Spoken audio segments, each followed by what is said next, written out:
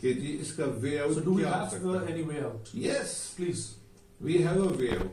Okay. دیکھیں اگر آپ دنیا کے گلوبل میپ کو دیکھیں نا تو جو عمان ہے وہ کنیکٹ ڈائریکٹلی اس کی جیوگرافیکل لمٹس ملتی ہیں یو اے ای کے ساتھ, سعودی عرب کے ساتھ اور قطر کے ساتھ. میجر آئل پروڈیوسنگ کنٹریز ہیں. یہ پائپ لائن کے تھرو آپ کے عمان کو کنیکٹ کر سکتے ہیں. اچھا, عمان ہرمز کے ساتھ بھی اس کے ٹیریٹوریل سی ملتی ہے اور انٹرنیشنل سی واٹرز میں بھی آتا ہے. دنیا جہان میں انڈر سی واٹر پائپ لائنز موجود ہیں جس کی میں یہ لسٹ بھی لے کے آیا ہوں. آپ کے 350 کلومیٹرز کی انڈر سی واٹر لائن پڑتی ہے which goes from Muscat to Gwadar. ٹھیک ہے, اور گوادر سے کاشگر جو اپر چائنا میں ہے آپ کی تقریباً 2500 سے 3000 کلومیٹر کی پائپ لائن, یعنی کہ صرف میں 3500 کلومیٹر کی پائپ لائن جس میں 300 350 انڈر واٹر ہے اور باقی آن گراؤنڈ ہے. یہ پائپ لائن بنتی ہے. آپ کا جو جہاز ہے, جو آپ کے شپ ہے, جو آئل کیرنگ شپس ہوتی ہیں, ویسلز ہوتے ہیں, it takes round about 25 to 30 days to travel from Gulf countries to lower China. Okay.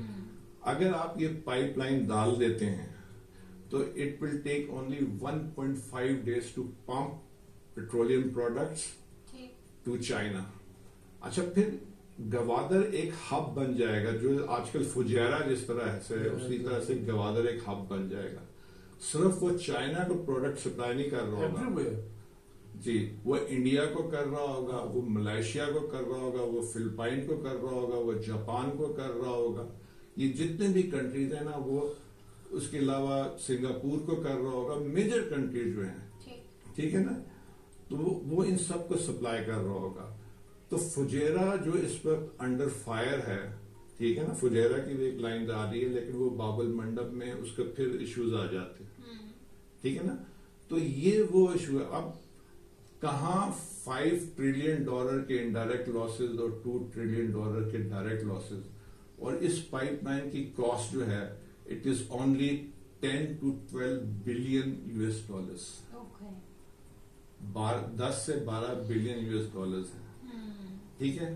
اور اگر اس میں سے آپ 1 ملین بیرل یا 1.5 ملین بیرلز پر ڈے کی آپ اس کی تھرو پٹ میں سے آئل گزارتے ہیں اور اس کا ٹیرف آپ رکھتے ہیں $8 پر بیرل, ٹھیک ہے جی.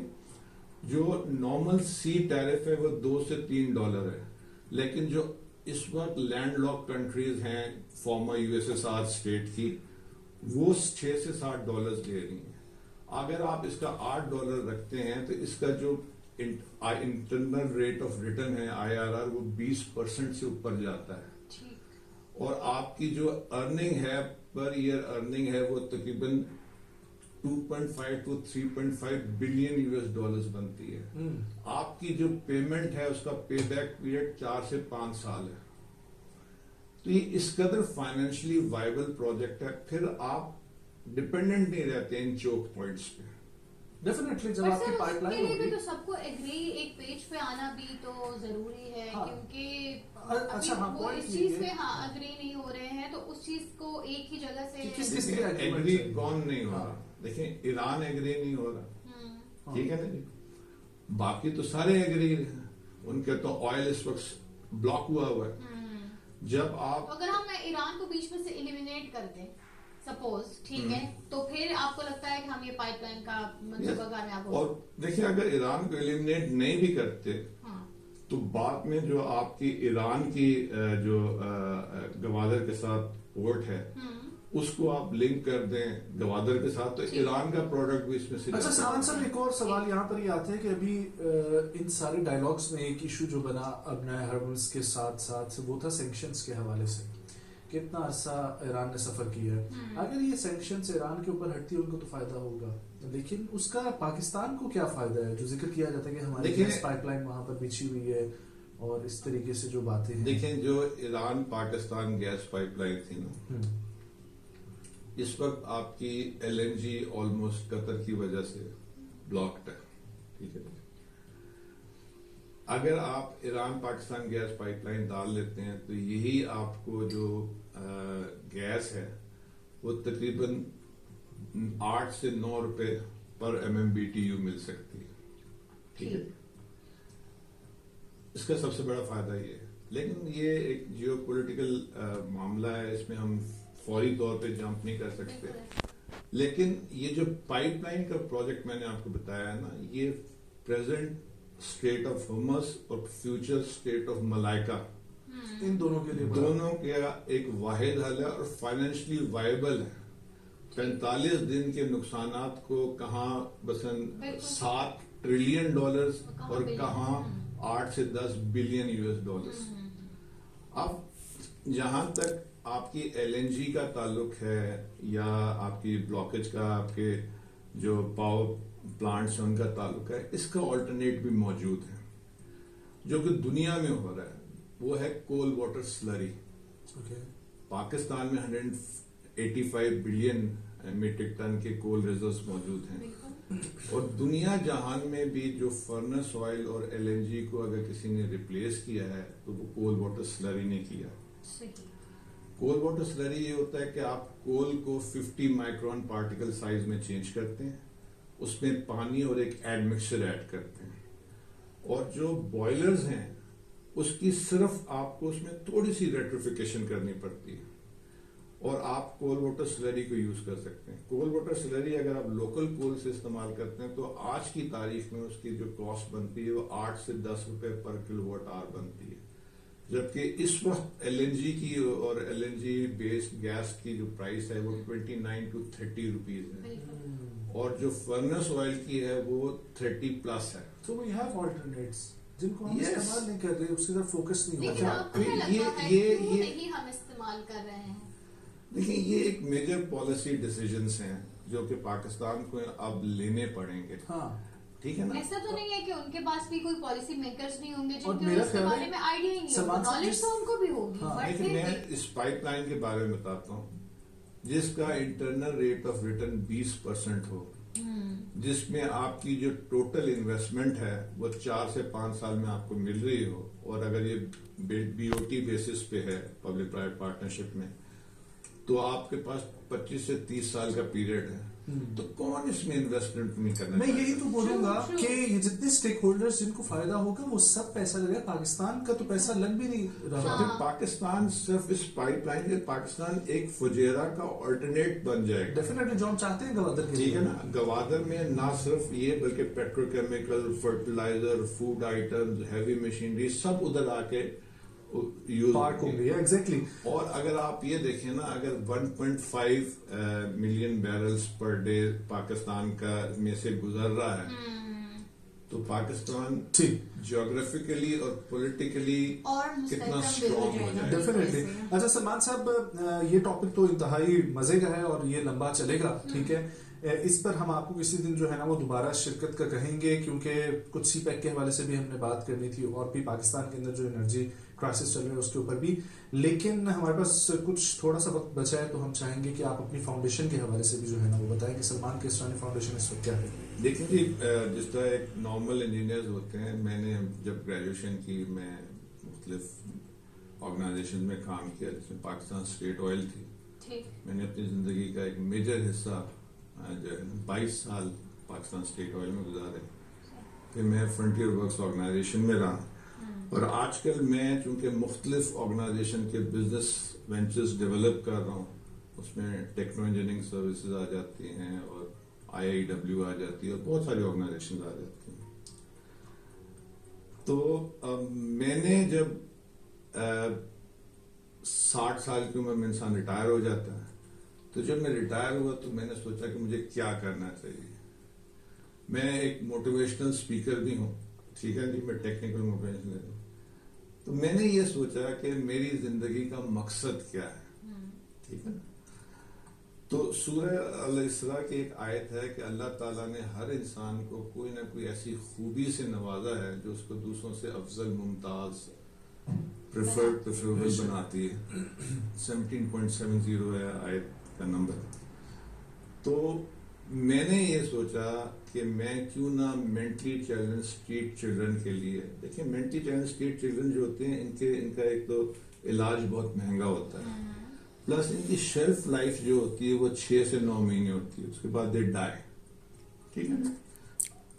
تو میں نے اس کے لیے انسٹیٹیوشن، جب میں نے سوچا تو سب سے پہلے جو آپ کا انر سرکل ہوتا ہے نا وہ آپ کو روکتا ہے کہ جی آپ کیا کرنے جا رہے ہیں. اس لیے کہ اس کے لیے مجھے تقریباً انسٹیٹیوشن ڈیولپ کرنے کے لیے 50 کروڑ روپے کی ضرورت ہے، اور اس کے جو آپریشنل ایکسپینسز ہیں وہ 1.5 کروڑ روپے کے ہیں. جب میں نے یہ کام شروع کیا تھا تو میرے پاس اپنا گھر بھی نہیں تھا، ٹھیک ہے نا، اور جب مجھے سرکاری گاڑی واپس کرنا پڑی اور وہ گیئر والی گاڑی چلانا پڑی تو مجھے بڑی مشکل ہوتی تھی.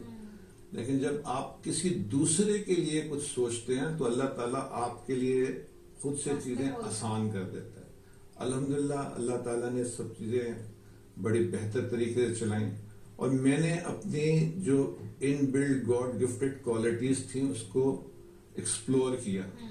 میں بزنس ڈیولپمنٹ کا آدمی ہوں، میری پریزنٹیشن سکلز اچھی ہیں، میں نے ان چیزوں کو یوٹیلائز کیا، ٹھیک ہے، اور میں نے مختلف لوگوں کے بزنس لائنز ڈیولپ کیے. اور الحمدللہ آج کی تاریخ میں جو پرسنل اچیومنٹس ہو سکتے ہیں کسی بھی آدمی کی یا کسی بھی فیملی کی، وہ سب کرنے کے باوجود کے علاوہ بھی میں نے زمین ایکوائر کی ہے 10 ایکڑ کی، اور اس پہ ہم فیزیبلٹی بنا لی ہے، ہم اس کی طرف بڑھ رہے ہیں.